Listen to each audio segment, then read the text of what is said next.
Dormir bem em qualquer fase da vida é importante para a saúde. E na infância, o sono é essencial para evitar problemas futuros, como a queda no desempenho escolar, desatenção, irritabilidade e agressividade. Bom, para conversar sobre a importância de criar uma rotina do sono para as crianças, eu recebo a doutora Sandra Doria Xavier, que é otorrinolaringologista especializada em medicina do sono. Tudo bem, doutora? Tudo bem, prazer estar aqui. Prazer é nosso. Doutora, existe uma quantidade ideal aí de sono para cada fase do desenvolvimento infantil? Sim, existem padrões, né? Então, quanto mais tenra a idade, quanto menor a criança, mais sono ela tem. Então, ela passa horas dormindo durante o dia como recém-nascido. Na medida em que ela vai crescendo, essa distribuição do sono vai diminuindo, ele vai ficando com um período geralmente de cochilo matutino, um período vespertino e ainda com interrupções noturnas, muitas vezes.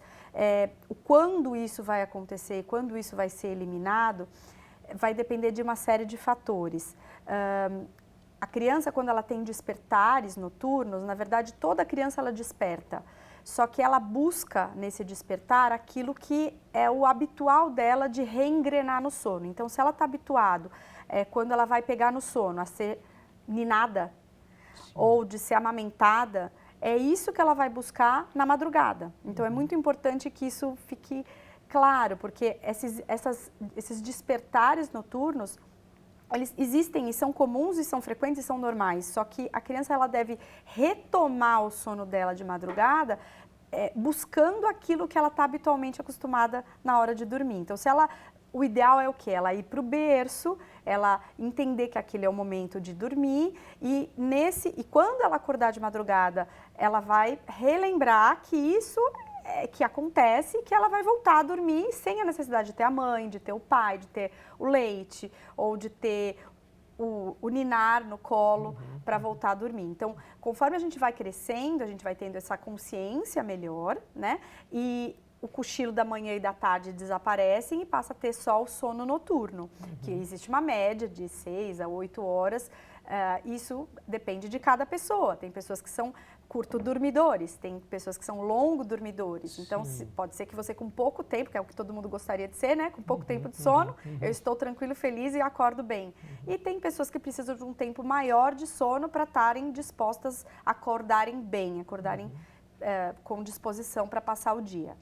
Esse dormir a noite inteira acontece, tem uma idade que geralmente isso acontece? Olha, cada vez mais a gente é requisitado para ajudar os pais a fazer o seu filho dormir a noite inteira, né? Porque acorda e acorda e acorda e acorda. Então, primeiro você precisa distinguir problemas orgânicos, né? Então, problemas de sono específicos, apneia do sono, refluxo, outras questões que fazem essa criança despertar. Então, causas médicas orgânicas que fazem ela despertar com frequência.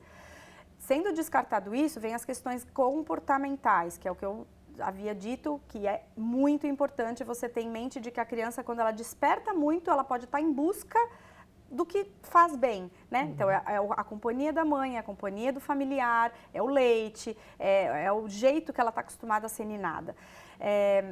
Eu não sou radical em dizer, vamos interromper esse sono, esse despertar, vamos deixar a criança chorando no meio da madrugada. Então, acho que tudo tem que ter um cuidado, uma atenção para não causar um trauma, para não causar uma dificuldade até maior, muitas vezes subsequente, para que isso devagarinho vá melhorando. Geralmente com 3, 4 anos, a criança ela tende a ter um sono mais contínuo.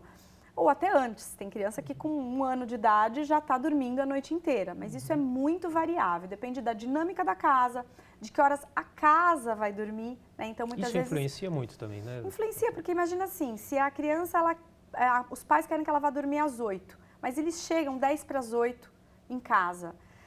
Ela quer companhia muitas vezes, então a criança precisa ver que a casa está indo dormir, então que existe uma diminuição do volume de televisão, o ritual do sono, diminuir volume de televisão, de preferência, desligar eletrônicos, ser um momento de leitura, um momento de conversa, diminuir volume de rádio, luminosidade, e que eles sintam que existe uma rotina. Então, bebês mais novos, que existe uma rotina de banho, uma massagem, uma leitura e é o sono. Esse sono, então, ele já começa a entender que quando existe esse ritual, é o sono mais longo que eu vou ter. Não é um soninho de 2 horas, é um sono mais longo. Então, esse ritual é muito importante. Só que existem famílias que muitas vezes os pais chegam tarde, então não tem como realmente exigir que aquela criança adormeça muito mais cedo. Há necessidade de ter um rearranjo familiar para que algumas regras consigam ser cumpridas. Ou explicar para a criança, crianças mais velhas conseguem entender que explicar para a criança, olha, eu vou ficar com você somente 15 minutos durante a semana, porque o papai e a mamãe chegam tarde, então é preciso que você adormeça a tal horário, porque no dia seguinte você não tem o futebol, você não tem a natação, você não tem tal coisa para fazer, você não vai para a escola. Então, assim, papo, conversa é muito importante em determinadas faixas etárias.